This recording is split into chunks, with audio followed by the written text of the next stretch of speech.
What's up, everybody? A couple of things I want to go over. The first thing is some ability tuning that the Titan is receiving, and unfortunately I do not have Strand unlocked. I will be doing that today before tomorrow and earning Strand abilities as quickly as possible. So yeah, but without further ado, we're gonna get into the Sentinel first. Go ahead and equip it and get into the tree. So what we're going over first on the Sentinel is going to be the offensive bulwark aspect.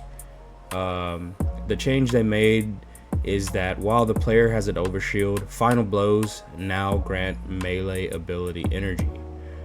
Currently, while you have an overshield or are inside Ward of Dawn, your grenade charges significantly faster, you have increased melee range and damage, and melee final blows restore a small portion of your overshield and extend its duration. You gain an additional shield throw while in Sentinel Shield.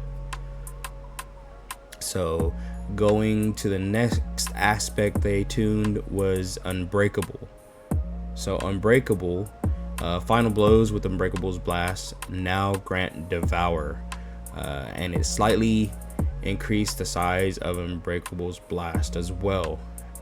Currently you hold your grenade button, whatever grenade button you have. I'm on PC, so mine is a button on the side of my mouse. You hold that, summon a void shield that draws hostile fire, blocks a portion of incoming damage, gradually draining your grenade energy and granting an overshield over time. Releasing the grenade input or running out of energy releases a frontal blast from your shield that disorients enemies and deals increased damage based on how much damage was blocked. Combatants that come in contact with your shield are temporarily disoriented. So that is Unbreakable and the change. Now we're going to talk about Bastion. So currently, Bastion, you cast your super to grant overshield to nearby allies. Casting Barricade grants overshield to yourself and nearby allies and empowers it, enabling it to slowly regenerate the overshield of allies bunkering behind it and extend their overshield duration. What they did is they increased the fragment slots from 2 to 3. Currently we only have 2, so that's good for build crafting, and it'll be interesting to see what we can do. Going forward, we are going to talk about Shield Bash. So Shield Bash currently, after sprinting for a short time, uses melee ability to unleash a devastating Shield Bash that suppresses the target. Final blows with Shield Bash grant an overshield. What they did was increased damage versus combatants by 100%. So just look at that. We'll look into that tomorrow. I want to maybe do some testing just to see a difference. Hopefully I get enough time to do that today after I upload this video. Going forward, we are now going to talk about our Arc subclass on the Titan. So we'll get into that, and what we're going to look at is the class ability. So this is Thruster. It can now be activated while airborne. Usually you have to be grounded and then quickly evade in a lateral direction. Now you are able to do it in the air. Going to the next thing, we're going to talk about the knockout aspect. Currently, critically wounding a target or breaking their shield infuses your melee attacks with arc energy and increases your melee range and damage for a short time. Defeating targets with melee attacks makes you amplified and restores a portion of your health. Defeating more powerful combatants increases the amount of health restored. So with knockout, it no longer grants a lunge range it increase versus enemy players. This change should reduce some awkward rubber banding in Crucible melee battles. So that's more like a Crucible thing than anything. Go into Touch of Thunder, the aspect next.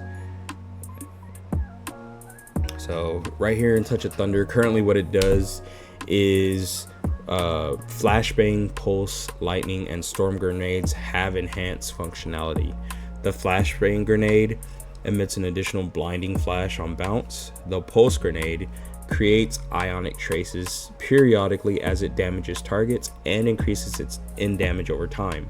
Lightning Grenade grants an additional grenade charge and jolts targets hit by the initial blast. And then finally, the Storm Grenade, after detonating, creates a roaming thundercloud that tracks nearby targets and fires bolts of lightning at foes beneath it. So for Touch of Thunder, the Lightning Grenade now grants 5 stacks of bolt charge per hit. So that's a pretty hefty PvE buff. The Flashbang Grenade now explodes on initial bounce in addition to its existing detonation. The Storm Grenade increased storm duration by 0.5 seconds, increased maximum tracking speed versus combatants by 38% for you numbers people, and increased the time to reach max tracking speed by 25%. So a little bit of buffs here and there just to make those I guess more lucrative to pick Touch of Thunder. And finally, we're going to look at Seismic Strike. So currently, after sprinting for a short time, activate your charge melee ability to slam shoulder first into your target, damaging and blinding targets in an area around them. While you are amplified, the blind radius is increased.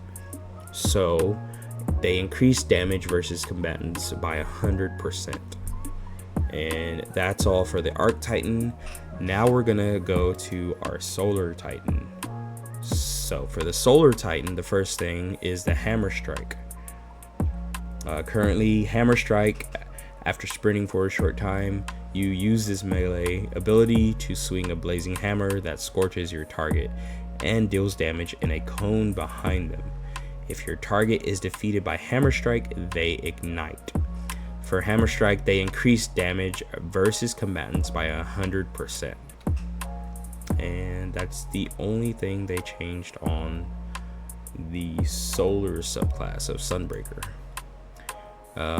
Now we're going to our Stasis subclass, the Behemoth, or Behemoth. So for Behemoth, they started with Diamond Lance. So Diamond Lance was probably a bane of the PvP existence, because what they ended up doing is reduce the size of the freeze detonation from thrown Diamond Lance versus players. Currently, you shatter or defeat targets with stasis abilities or weapons to create a stasis lance. Throw the lance to freeze targets on impact, and slam the lance to the ground to freeze targets in a small area.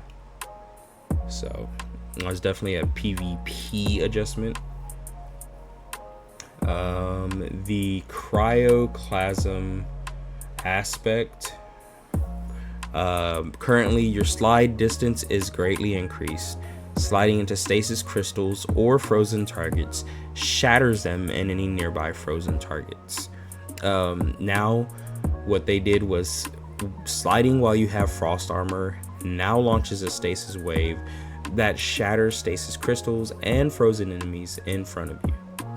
So a little bit more to the Cryoclasm aspect.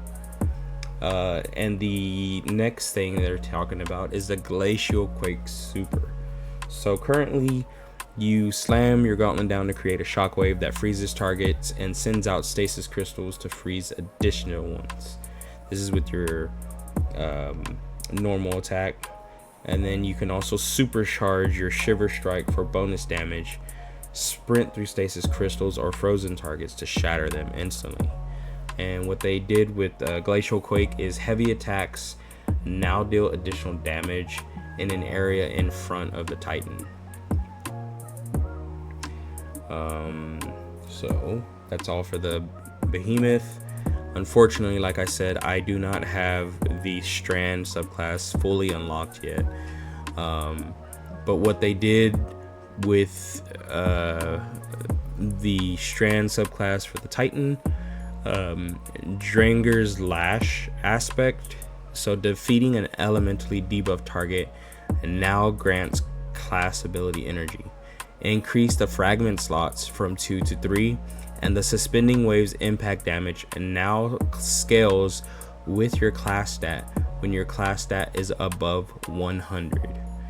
And I just want to note, between the aspect that they are adding to Solar Titans and this aspect here, class stat is definitely going to be a focus to get the most out of these aspects. So when you're farming with these new updates, make sure you're looking for class stats to help increase your aspects damage or the effects from them.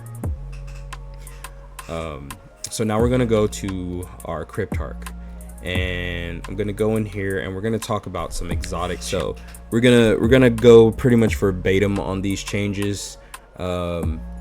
It's really cool that they went through and changed a lot of exotics. So starting off with Hollowfire Heart, currently the Sunfire Furnace. So currently this is what Hollowfire Heart is. Solar final blows while standing in a sunspot create a sunspot. Greatly improves recharge rate of your melee and grenade while your solar super is charged. Provides a small benefit to the airborne effectiveness stat of all weapons. So what they did and what they have to say is Hollowfire has been a very simple exotic for a long time, offering clear-cut benefits. However, its effects are largely vestigial of Destiny 2's first year. To bring it into the modern sandbox, it now leans deep into I am a mobile sunspot, offering the effects of a Sol Invictus sunspot and then some while roaming and defeating enemies with your abilities. So the reworked effect. While your solar super is charged, ability final blows cure you and give stacks of Sunfire Furnace. While Sunfire Furnace is active, grenade and shield burst final blows trigger an ignition. Each stack increases grenade regeneration, class ability regeneration, and super damage. Upon exiting your super, all stacks are converted into super energy, and they decreased ability regen bonus from 3.5 to 2.5. Definitely can see that probably could get out of hand, especially if you're speccing into stats for your shield burst ability or grenade or your your super. It can get out of hand really quick if they didn't balance it. So that's the Hollowfire Heart. What we're gonna go to next though is going to be some gauntlets, and these gauntlets are escaping me. Where are they? Okay. Pyrogale gauntlets. So currently modifies Burning Maul into a single high damage slam of your hammer that creates several cyclones of flame. Consecration second slam creates a cyclone of flame. So what they did is, as part of re-examining super damage exotics, we wanted to bring up Pyrogale gauntlets. However, it is already quite a competitive option with Roaring Flames. Because of this, we have instead improved its ability to find its mark, as well as its damage ever so slightly to reduce the necessity for Roaring Flames ×3. Slightly increase the Super Cyclone Scorch per tick, increase the Super Cyclone Explosion by 10%, increase the Super Cyclone Tracking by 40%, and it should be remarkably easier to get projectiles to track to a target at range. Okay. So this one is for, let me see, stoicism. So on stoicism, let's see if I have one with what they're talking about.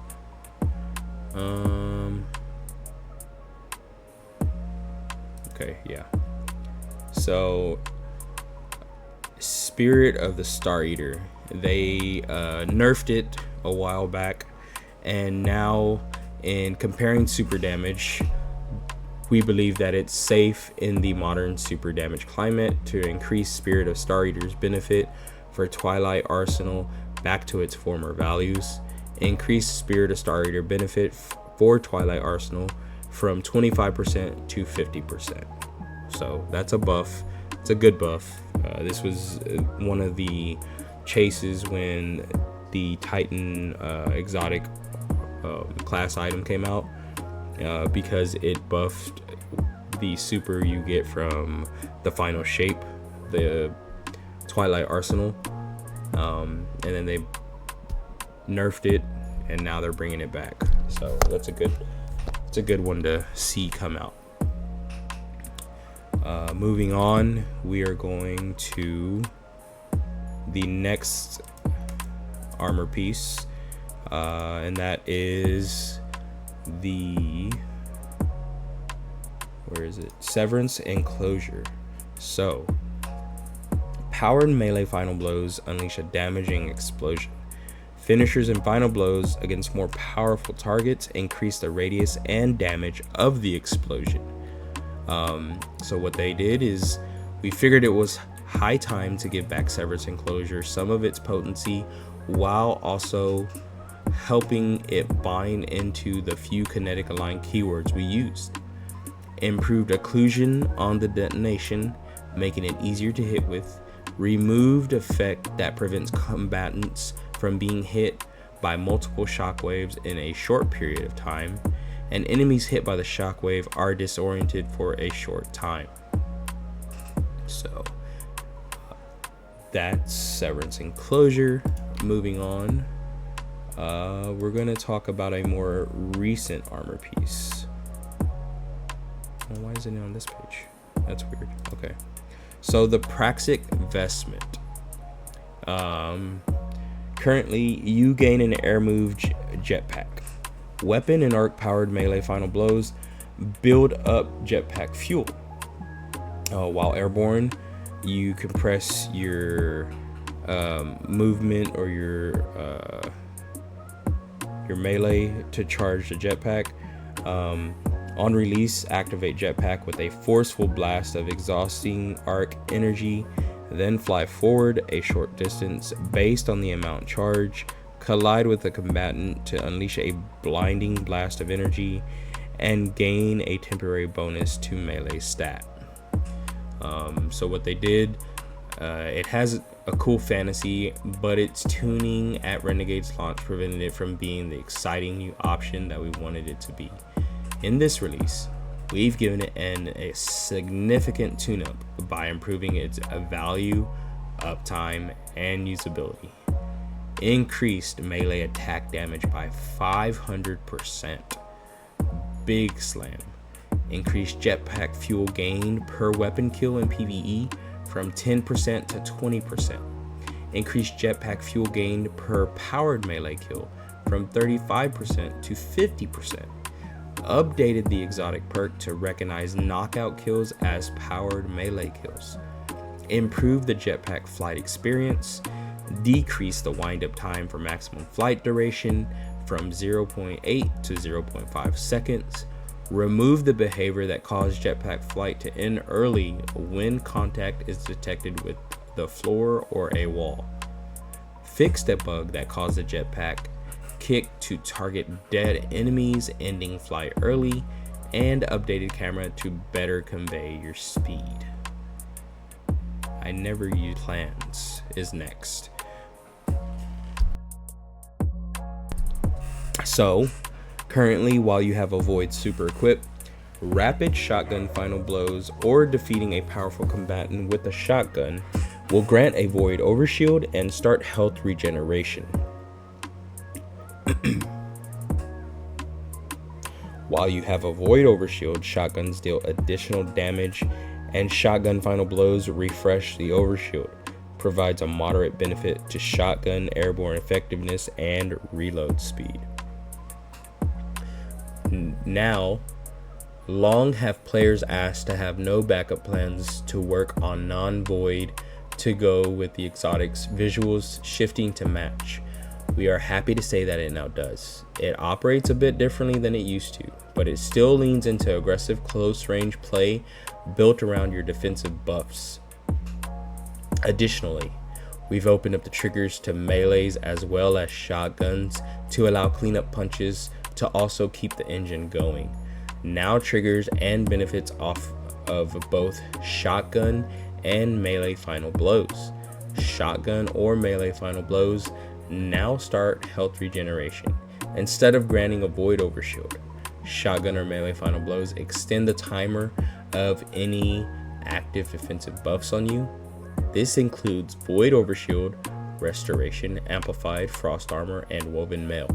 Will partially heal void overshield upon activation of this extension if the player has one. The shotgun damage bonus is now active when you have any of the above noted defensive debuffs, as well as also buffing melee damage. So it got a broader approach, so you don't have to be on a void subclass.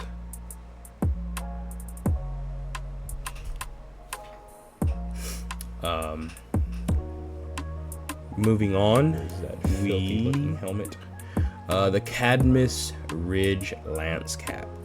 So currently, thrown diamond lances create stasis crystals, with more created by hitting bosses and vehicles. While a stasis super is equipped, rapid precision hits and precision final blows from behind a rally barricade will create a diamond lance near you. So they say Lance Cap has struggled to find a niche since its release. We've made some adjustments to it that open up its trigger conditions a bit and add more value to leaning into other stasis build elements. And now also can spawn stasis lances with rapid stasis weapon damage and final blows even when not behind their rally barricade. Now grants bonus stasis lance damage based on your current stacks of frost armor. Okay, we're going to moving on. The point contact cannon brace. Currently, defeating targets with your thunderclap melee restores melee energy. Targets near you when you use your thunderclap suffer lightning strikes and become jolted. Being amplified increases the damage of these lightning strikes.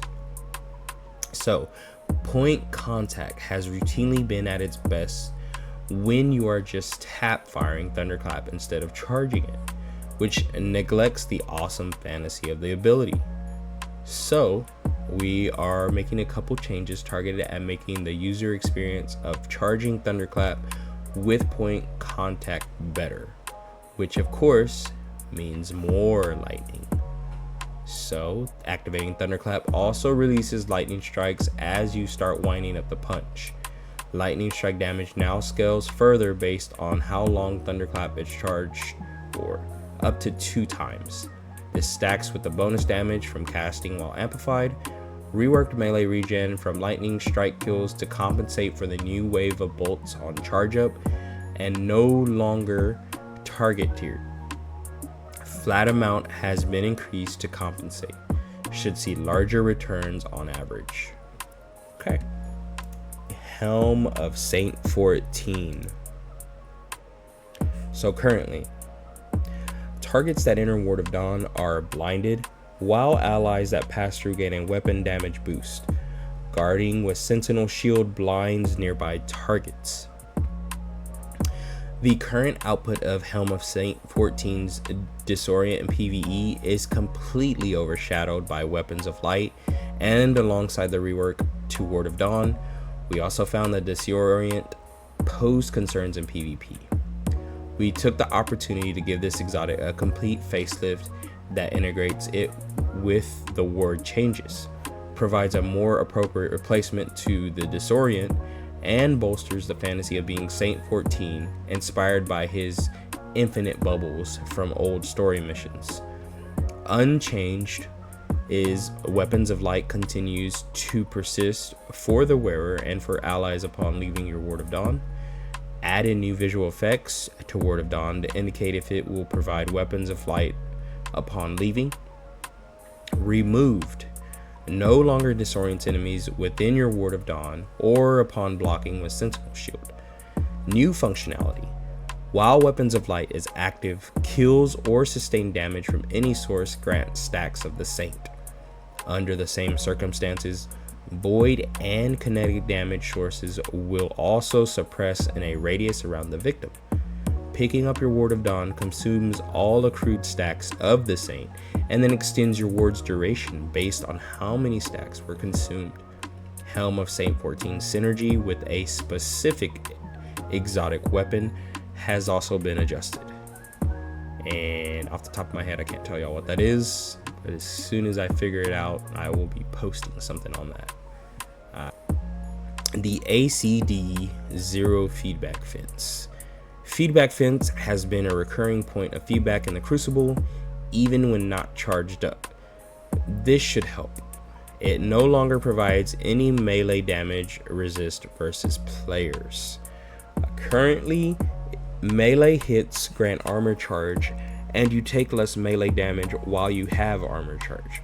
Taking melee damage causes you to emit a burst of damaging arc energy that jolts targets, consuming your armor charge and dealing more damage based on the number of stacks consumed. So, they, I guess, don't want you having damage resist with this for PvP. So I'm sure PvP players will enjoy that. Is the Blast Wave Striders. So, gain resistance to your explosive currently, defeat targets to charge this armor, and once charged, slide or deal explosive self damage to rocket jump backward and blast deadly shrapnel projectiles that spawn stasis crystals on impact. Charged rocket jumps grant frost armor.